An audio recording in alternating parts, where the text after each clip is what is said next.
מה קורה כולם? כאן אליהו חי מערוץ הטייס. יכול להיות שאתם מכירים אותי, יכול להיות שלא, אבל יש לי ערוץ עם קרוב ל-30 מנויים. בסרטון הקודם שהוצאתי 114 צפיות, 15 לייקים ו14 תגובות. יש לי חלום להיות כמו פסטיבל. אם אתם מכירים את יואב דגני, ויש לי את הוואטסאפ שלו, ודיברתי איתו, והוא אמר לי, תעשה את הסרטון הזה, יכול להיות שהוא יעזור לך. עכשיו, אני פונה לכם בפנייה מאוד מטורפת. אתם לא רואים אותי ולא את הפרצוף שלי. רק כשנגיע ל1,000 רשומים, אתם תראו אותי, את הפרצוף שלי וכו'. ואני מקווה שנגיע ל1,000 רשומים ויותר אפילו. יש לנו מטרה ל100,000, אבל בואו נראה.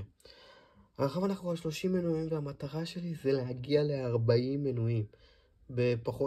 בעצם בלילה הזה, והמטרה באמת שלי זה להגיע ל100 מנויים. כשאני אגיע ל100 מנויים, יכול להיות שהאיירפודס שאני מחזיק פה, הפרו 2 שהם של אפל לחלוטין, אני יכול להראות לכם, אני כנראה אגריל אותם בשבילכם. אני לא צוחק, אני אגריל אותם אולי בשבילכם. אם נגיע ל100 מנויים ואתם באמת תהיו בין הראשונים, אז בואו לכו עכשיו, תצאו מהמסך המלא, תתנו לייק לסרטון. בואו נגיע לסרטון הזה ל25 לייקים לפחות, ולעוקבים של 40 מנויים.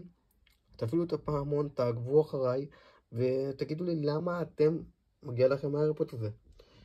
אז מקווה שאתם תעשו את מה שאני עכשיו אומר. אתם מאוד תעזרו לי, תודה רבה, ולילה טוב.